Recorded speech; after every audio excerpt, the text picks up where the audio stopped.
If you're a lineman in charge of keeping the lights on, Grainger understands that you go to great lengths, and sometimes heights, to ensure the power is always flowing.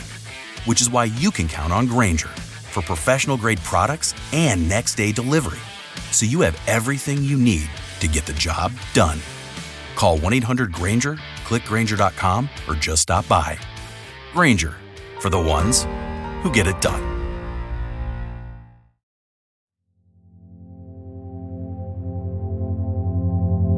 Hello, friends from across the nation and around the world. I'm Martin, and you are listening to Dad's Bedtime Stories. Tonight, we're going to be continuing on with our Dragon Knight series, mostly because I feel like we barely got started in the first episode. Now, if you don't remember, in the last episode, the main character, you, linked up with an elemental dragon that kind of gave you, well, elemental powers. And now we have to figure out how to use those powers and to see if there's any other dragons or dragon knights to find.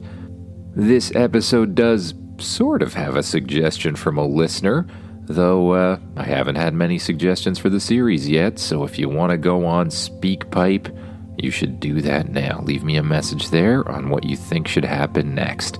This one's going to go out to Bethy, who basically just asked that one of the dragons be named Bethy. So we're gonna put that in the episode today. Otherwise, I'm kind of just deciding what happens in this one. And before we get started, a big shout out to my latest Patreon sponsors. Thank you to Will and Elise, as well as I believe probably their father Tristan, who signed up to Patreon recently. And thank you as well to Liza and Carl. Patreon is an awesome way to support me financially and keep the podcast going. And when you join up, you also get a little bit of extra content. Currently, the main content going out there are bonus episodes from my new book, Unbound, the Superhero Academy, which I'm currently writing on Patreon. If all goes well, I should have Chapter 9 out today, which is about a kid named Tyler who learns to become invisible and teleport. Well, it's sort of about a kid named Tyler. It's about a battle against a kid named Tyler who has those powers. So if you want to support me, or if you want to check out those things, or if you want to do both, you can head on over to my Patreon. The link should be in the description below. But now, it's time to get on with the story. Close your eyes, get as comfy as you can in that bed, and imagine yourself doing what the kid in the story does. You wake up in your bedroom, or at least the version of your bedroom on the Dragon Knights planet, that is. You get up, stretch your arms and legs, and look around your room. Nothing out of the ordinary is really there to be seen. I mean, no dragons or anything. Maybe the day before really was just a dream. Maybe you never met an elemental dragon named Ellie. But you still had that strange sense inside you. One that felt like a part of you was laying on the floor of your bedroom. Ellie? You say. Yes, a voice replies, and at the same time, a dragon appears out of nowhere. Oh, it really wasn't a dream. You're real, you say. Yes, of course I am real. I was just using my elemental powers to blend in with the background. Since you said your parents would not like seeing a dragon. Now, I am very hungry. Can we go get breakfast? Yeah, we will. Just, stay invisible for now and follow me downstairs.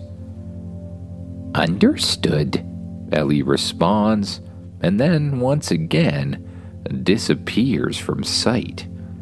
You can still tell where she is because the two of you are linked in some way, and you can feel the dragon's presence as if it's another part of you. But you definitely can't see her, not even a little. You run downstairs, grab some breakfast for yourself from the kitchen, and then head outside, keeping the door open a little bit longer for a certain invisible dragon to make her way out as well. "Bye, Mom. Bye, Dad," you yell, waving goodbye to your parents. "I'm just going to my fort in the forest." Your parents just wave as you run down the forest trail. And as you run, you sense something running through the forest beside you, winding through the trees and leaving footprints behind. When you finally arrive at your little campsite/fort that you've built in the forest, you sit down on the log by the fire, and Ellie appears once again. "Time to eat?" Ellie says. Yeah, go for it," you say. And Ellie starts doing just that. She begins running around in the forest, eating up all of the stray branches and little seedlings.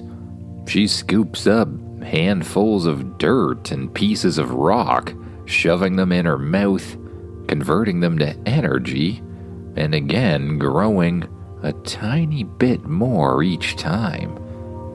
She takes in a huge breath of air, sucking in all of the air around you. And then she just jumps in a nearby stream and opens her mouth, allowing the water to flow straight in instead of downstream.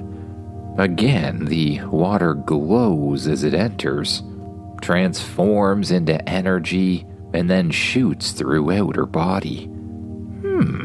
I am still a bit hungry, but not for any of these things. Do you have any fire? She asks. I can make some, you say.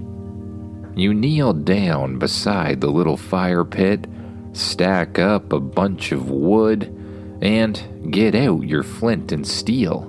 You begin hitting them together, creating sparks, and Ellie looks at you confused. Why are you using those? Can't you just use fire to start fire? Ellie says. I don't have any fire, you respond. Yes, you do. You share my fire, Ellie says. To be fair, I do not have a lot of fire yet, but I do have some fire. Just hold out your hand and imagine it getting hotter. Imagine the power of fire. Pull it from me into you, and then allow it to exist, Ellie says. So you hold out your hand, and you start to imagine it getting warmer. Imagine a flame appearing in it. And strangely, you feel a link inside you. Some flow of energy. An energy that feels kind of warm inside you. You reach for that bit of power, and you feel it flow through your body, through your arm, and then shoot out your hand in a tiny little flame.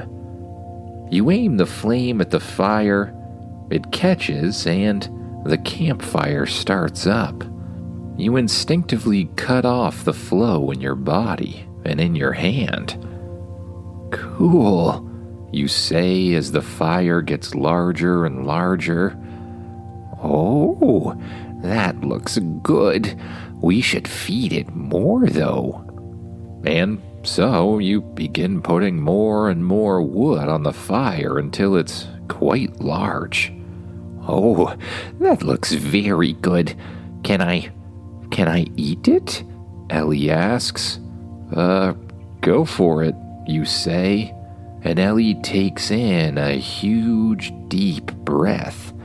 The flames, begin to curve towards her, and then they're sucked into her mouth.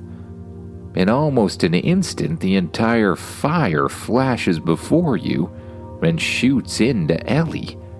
Her mouth glows a bright red color for a moment, and then the energy seems to shoot through her body. The fire in front of you, on the other hand, is entirely ash. She not only ate the fire that was there at the time, but she ate all potential fire from the thing, instantly burning all of the wood. "That is better," Ellie says. "I feel more complete now. In fact, I feel ready to, take a flight. Would you like to come?" Ellie asks. Sure." Ellie bends down on the ground, getting low enough for you to climb onto her back. You're pretty sure that she's already a bit larger than she was the day before. And she has a perfect little spot on her back, one that almost feels like a saddle, just behind her neck. You climb aboard, and, you're not exactly sure what to hold on to. "Just grab some of my horns," Ellie says. Ellie does have a number of long spikes that shoot out down her neck. You grab a hold of two of them. This doesn't hurt at all?" you ask. "No, I can't even feel it."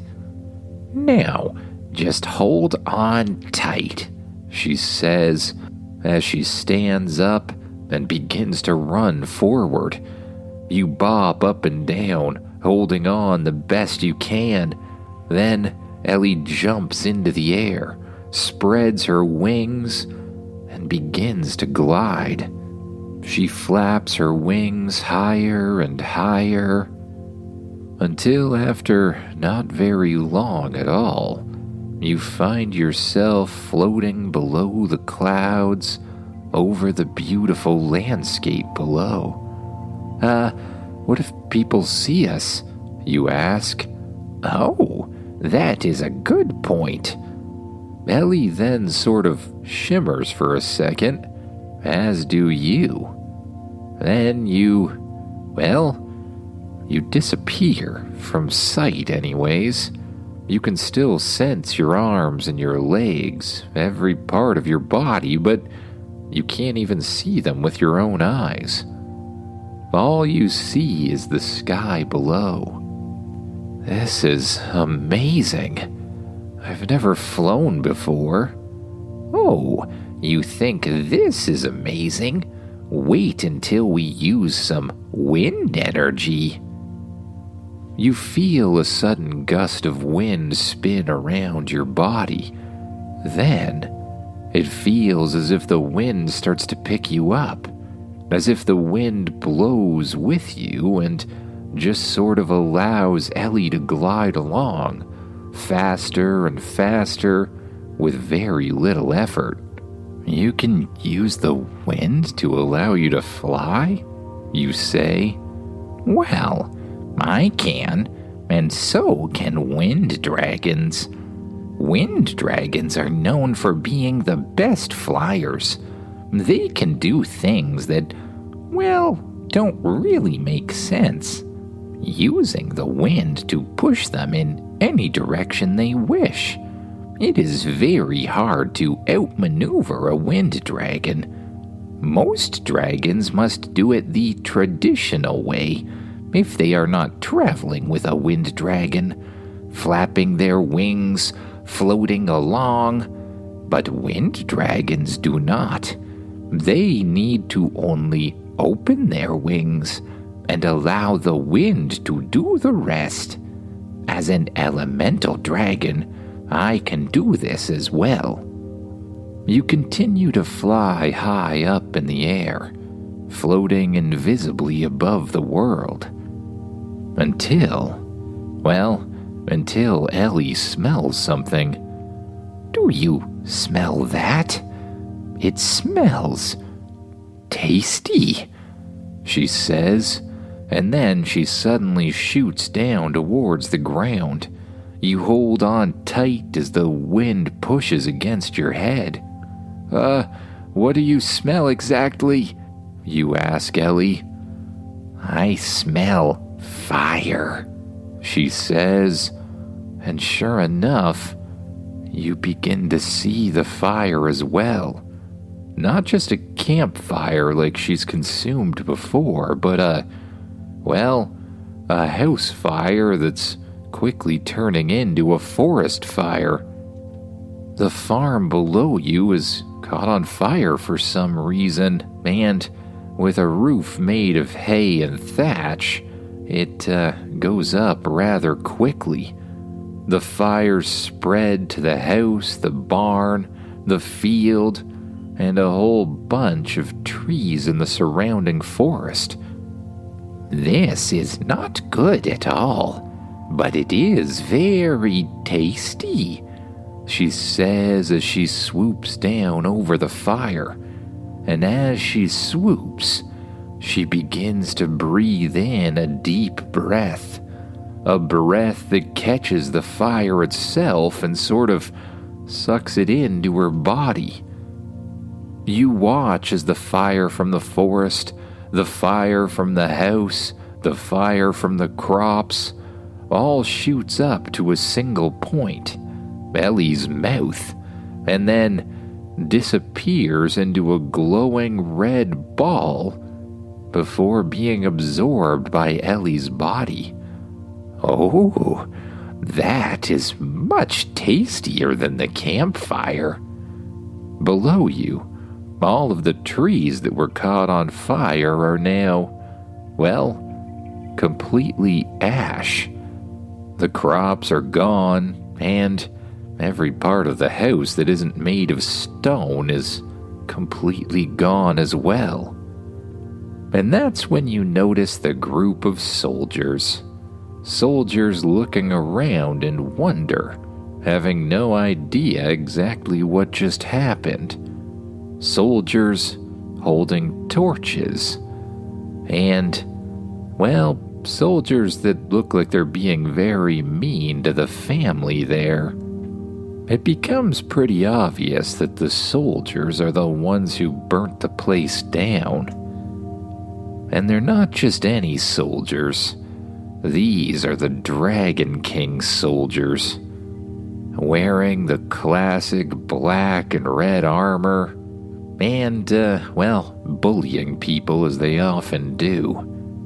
You're not sure exactly what issue they have with this farmer, but you've heard of this sort of thing before. The army coming and demanding all of the farmer's food way beyond what it's reasonable to ask for. You assume that this farmer didn't give them exactly what they wanted, and they decided to show him the consequences of that. "Ellie," you say, "I think we need to help them." "Oh, that is an excellent idea. What do you recommend?" I don't know. I just recommend you fly down there as a dragon and scare them away." That plan could work. But what if I appear out of nowhere and immediately unleash a blast of water and ice, freezing the soldiers in place? Then we can rescue the family." I guess you could do that too," you say. All right then. I recommend activating your armor." So, using your mind, you begin to focus on your armor forming around your body. A burst of energy shoots out of your chest and winds around your limbs, your torso, and your head, solidifying itself into black armor with streaks of color through it, making you look very much like Ellie. Though, being invisible, you can't actually see it at the moment. You can still tell it's there. "All right, on 3, Ellie says. 1, 2, 3. Look at me." Ellie suddenly swoops down in front of the soldiers, appears out of thin air, and blasts them with a stream of blue energy.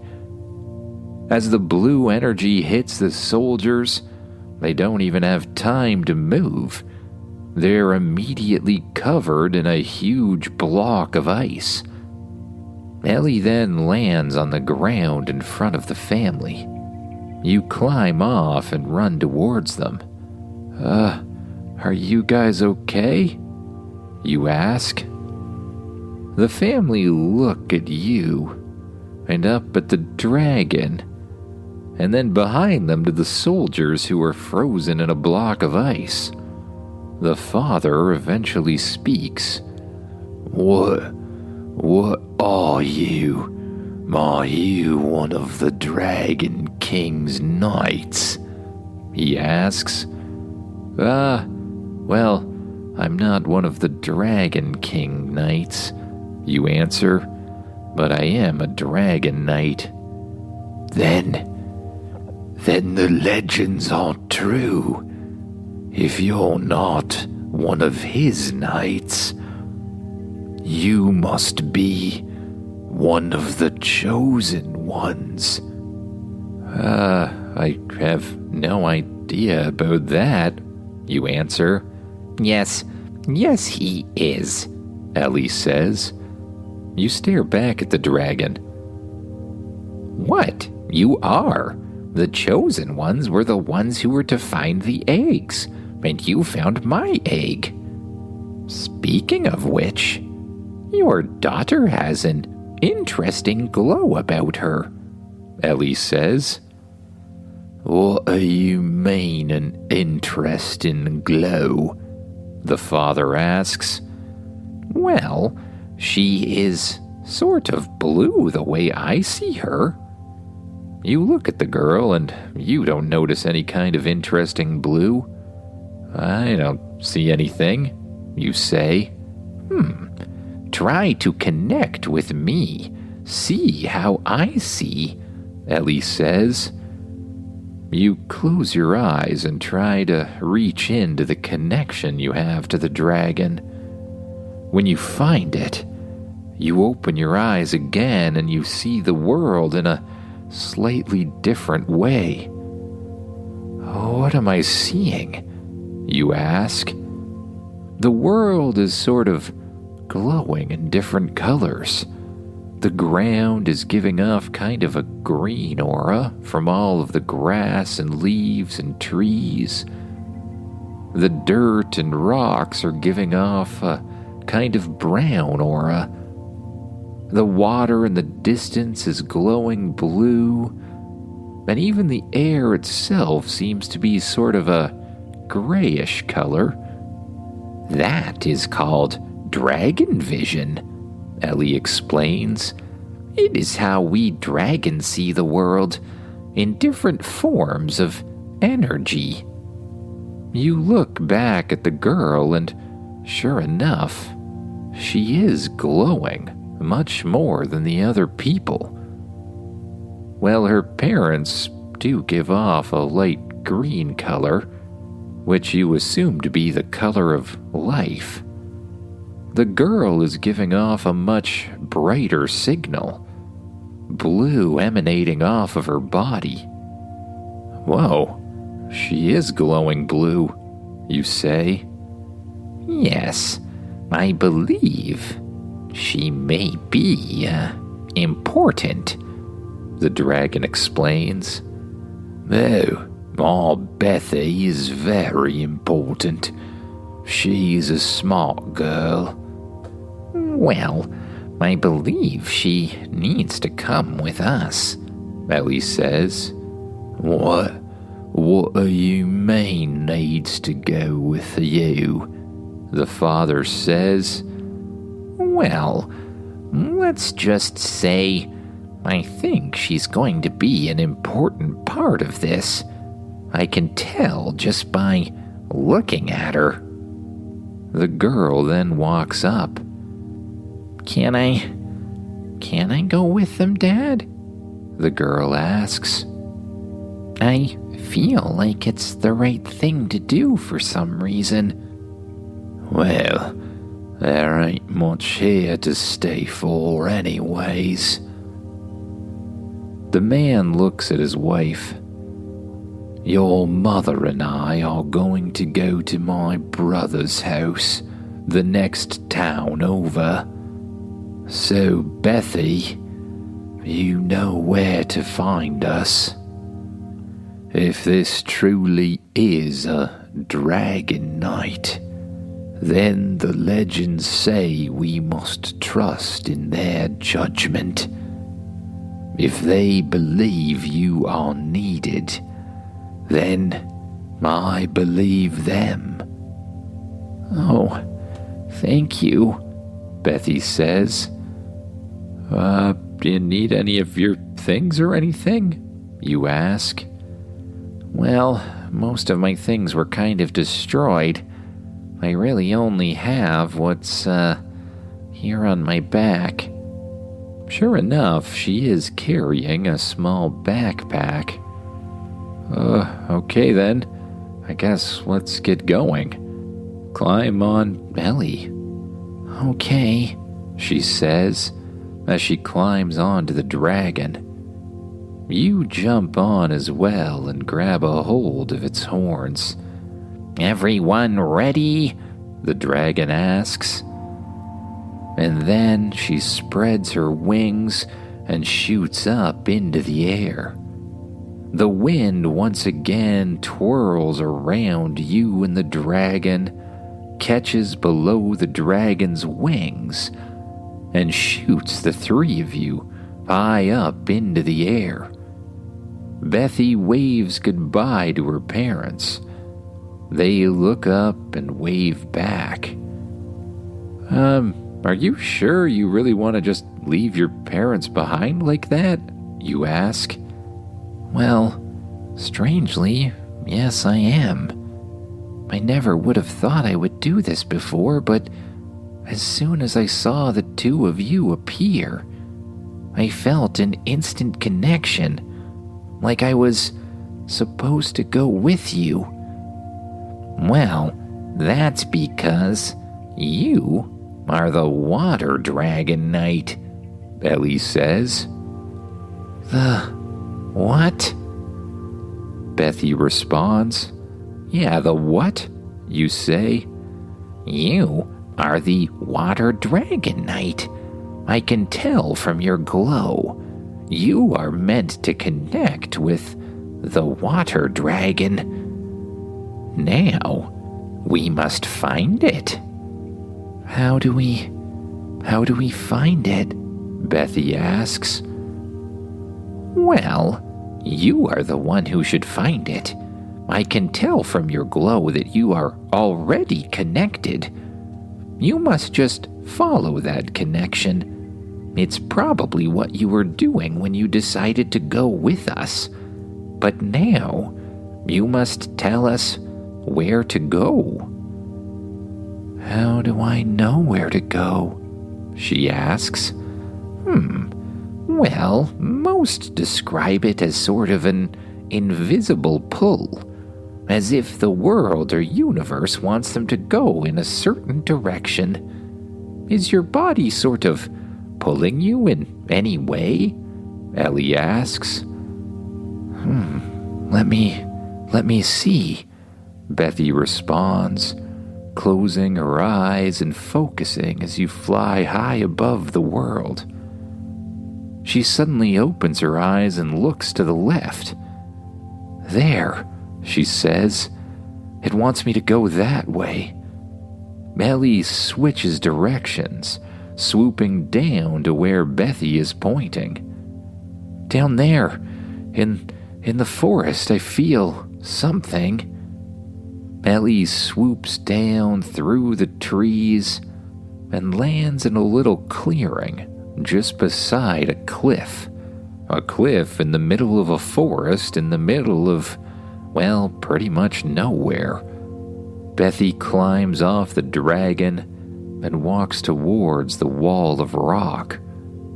She bends down where there's 2 bushes and pulls them to the side, revealing another little entrance to another little tunnel.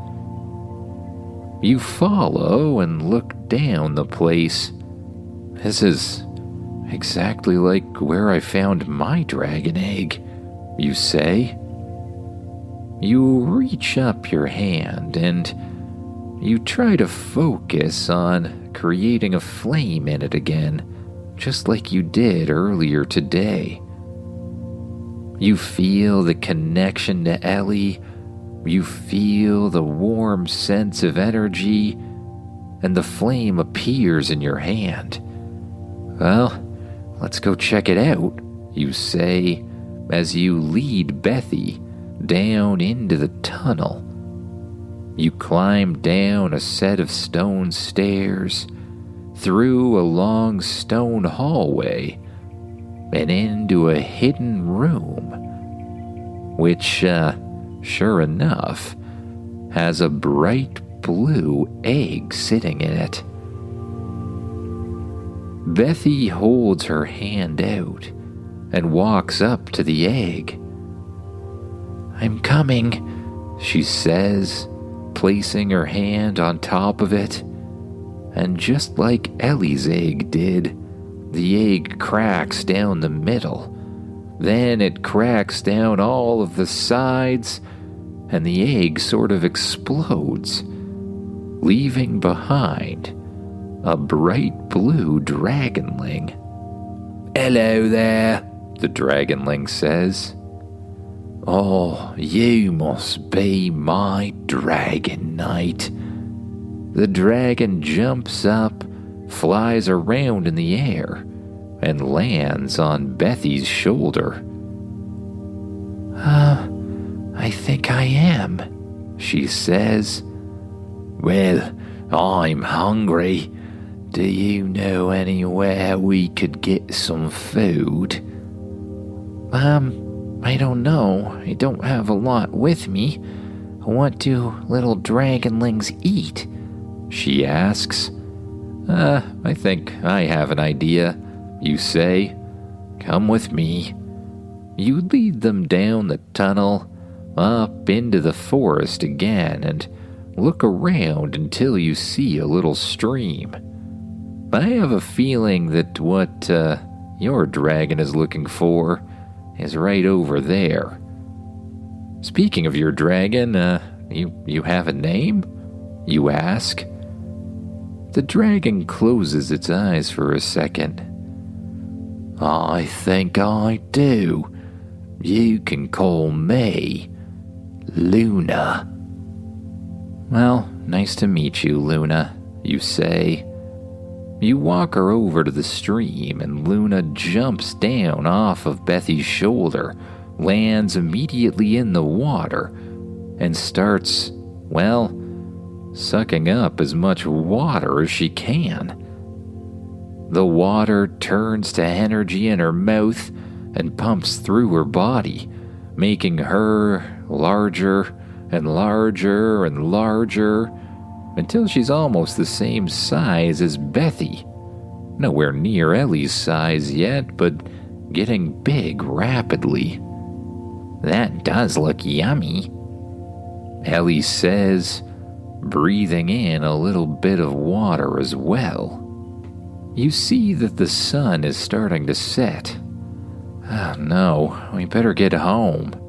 But those soldiers were in the area too, and now we have 2 dragons.